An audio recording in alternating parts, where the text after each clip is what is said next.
Заяц! Стоп, стоп. Заяц здесь совсем ни при чем.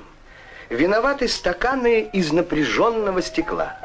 Жалобы на их качество приходят в редакцию из разных городов. Эти стаканы взрываются во время использования их, и осколки стекла разлетаются в разные стороны.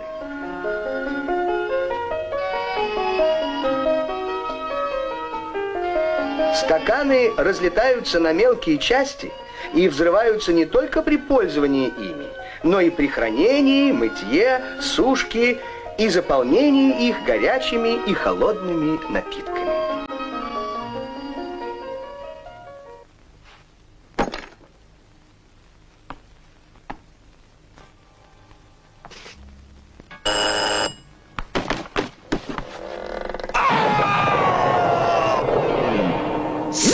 Здравствуй, Лаза,